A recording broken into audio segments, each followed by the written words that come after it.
तो आपका अपना YouTube channel Sabir mathematics classes में आपका स्वागत है। आपने पिछले वीडियो में रैखिक बहुपद द्विघात बहुपद के बारे में पढ़ चुके हैं। अब आपको पढ़ना है त्रिघात बहुपद के बारे में। त्रिघात बहुपद क्या है तो आप देख रहे हैं कि त्रिघात बहुपद क्यूबिक पोलिनोमियल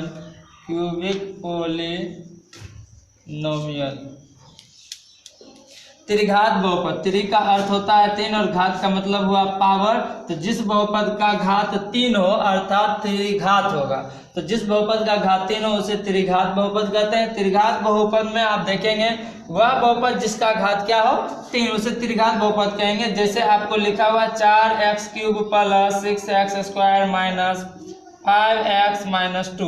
तो आप देख रहे हैं कि घात यहाँ का कितना है तीन। तो तीन है तो इसलिए यह जो बहुपद है यह त्रिघात बहुपद होगा। इसी प्रकार से तीन घात वाले आप कोई भी बहुपद को आप लिख लें तो वह त्रिघात बहुपद। इस प्रकार से इसको भी देखेंगे यह बहुपद त्रिघात बहुपद का रूप है। अब आपको जानना है त्रिघात बहुपद का कितने शून्यक होते हैं। त्रिघात बहुपद के तीन शून्यक होते हैं तो उसे आप नोट कर लेंगे। पहला पॉइंट लिखेंगे त्रिघात बहुपद के तीन शून्यक होते हैं। त्रिघात बहुपद के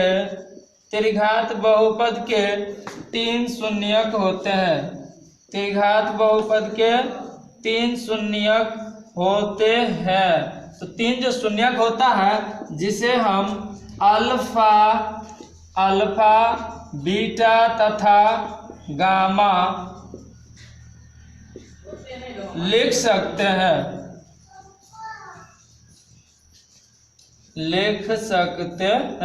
अल्फा बीटा तथा गामा आप लिख सकते हैं। इसके बाद आपको जानना है त्रिघात बहुपद का व्यापक रूप।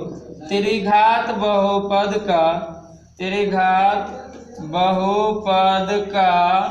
व्यापक रूप। तो आप त्रिघात बहुपद का व्यापक रूप में लिखेंगे ax³ plus bx² plus cx plus d a does not equal to 0, जहाँ a b c और d वास्तविक संख्याएं हैं।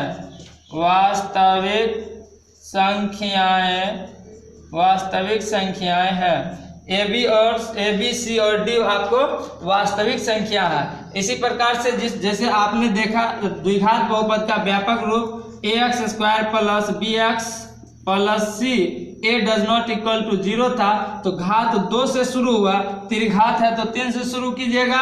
और चतुर्थ घात का आपको व्यापक रूप यदि लिखने को कहा जाए तो ax⁴ plus bx³ plus cx² plus dx plus a।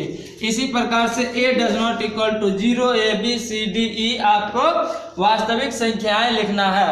तो अब आप यहाँ तक जान गए हैं। अब आपको जानना है त्रिघात बहुपद के शून्यक और गुणांक के बीच क्या संबंध है। यदि इसके बारे में आप जान लेते हैं अच्छे तरीके से तो आपको एक्सरसाइज 2.3 बनाने में सहूलियत होगी, आसान होगी। त्रिघात बहुपद के शून्यक और गुणांक के बीच संबंध क्या है, इससे आपको 3 फार्मूला निकलेगा। 3 फार्मूला यदि आप याद रखते हैं तो आपको सवाल आसानी से बन सकता है। तो शून्यक जो है अल्फा बीटा और गामा। त्रिघात बहुपद के 3 शून्यक है अल्फा बीटा और गामा। और उसके गुणांक के बीच तो गुणांक आपको उसके व्यापक रूप से पता चलेगा। और इसी में संबंध जैसे आपने द्विघात बहुपद के शून्यक और गुणांक के बीच संबंध आपने देखा उसी प्रकार से इसमें भी शून्यक के बीच संबंध है। तो आपने वहां पर सबसे पहले द्विघात बहुपद में पढ़ा था अल्फा प्लस बीटा। द्विघात के 2 शून्यक था तो शून्यकों का क्या हो रहा है जोड़। तो इसी को लिखते हैं शून्यकों का योग। तो शून्यकों का योग अल्फा प्लस बीटा। अब हम यदि तीनों शून्यक को यहाँ जोड़ेंगे तो इसको भी हम लिखेंगे शून्यकों का योग। तो यहाँ पे तीनों शून्यकों का योग आप लिख सकते हैं या फिर इसको शून्यकों का योग लिखेंगे, क्योंकि त्रिघात बहुपद पढ़ रहे हैं तो शून्यक 3 है तो तीनों शून्यक का योग आप लिख सकते हैं। तो यहाँ पे आप लिखेंगे शून्यकों का योग alpha plus beta plus gamma. Alpha plus beta plus gamma बराबर -b/a। वही फॉर्मूला होगा। जैसे वहाँ पे अल्फा प्लस बीटा बराबर माइनस बी बाय ए शून्यकों का योग, वहाँ भी माइनस बी बाय ए हुआ था। दो शून्यक हो या चाहे कोई शून्यक आप यहाँ पर जोड़ रहे हैं तो वहाँ माइनस बी बाय हुआ था। उसी प्रकार से यहाँ alpha plus beta plus gamma बराबर माइनस बी बाय ए होगा। फिर आपने वहाँ पे देखा था अल्फा इंटू बीटा बराबर सी बाय ए, सी बाय ए हुआ था तो अल्फा इंटू बीटा, तो दो शून्यक जब आप देख रहे हैं गुना हो रहा है तो उसके लिए जब गुणनफल होगा तो अल्फा इंटू बीटा ही, अर्थात अल्फा इंटू बीटा में सी बाय ए हुआ तो वहां भी सी बाय ए होगा। तो अब आप क्या करेंगे, तीन शून्यक है अल्फा बीटा और अल्फा बीटा गामा, तो सबसे पहले दो शून्यक को गुना करें, फिर ये दोनों शून्यक को गुना करो, फिर अल्फा ये दोनों शून्यक को गुना करें। तो अब आपको यहाँ पे यह पता चलेगा कि दो दो शून्यक के गुणनफलों का योग। तो दूसरा फॉर्मूला आप निकालेंगे, दो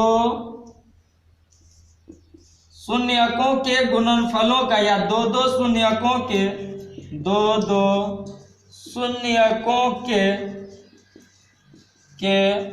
गुणनफलों का, गुणन दो दो शून्यकों के गुणन फलों का योग। तो इसको आप लिख सकते हैं दो दो शून्यक का गुणनफल, तो दो दो शून्यक को आप गुना करें, अल्फा बीटा, फिर ये दोनों शून्यक का गुना होगा बीटा गामा, फिर प्लस अल्फा इंटू गामा।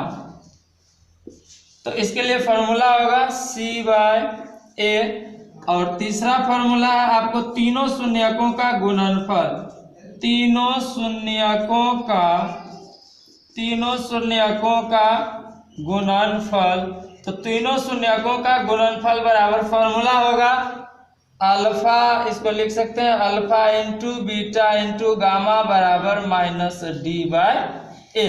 तो अब आप देख रहे हैं कि ए एक्स क्यूब से पहले, एक्स स्क्वायर से पहले बी और एक्स से पहले सी, इसके बाद डी, या आप इसको लिखेंगे एक्स क्यूब का गुणांक ए, एक्स स्क्वायर का गुणांक बी, एक्स का गुणांक सी और डी अचर पद।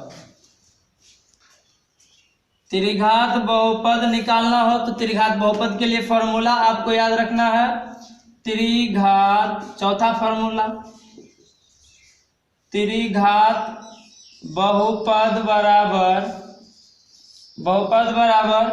X cube minus alpha plus beta plus gamma into X square, फिर plus alpha beta beta gamma plus alpha gamma into X minus alpha into beta into gamma. इस प्रकार से आपको त्रिघात बहुपद का यह फॉर्मूला है, इसको याद रखना है। अब इसी पे एक्सरसाइज आपको 2.3 और 2.4 लगभग एनसीईआरटी बन जाएगा।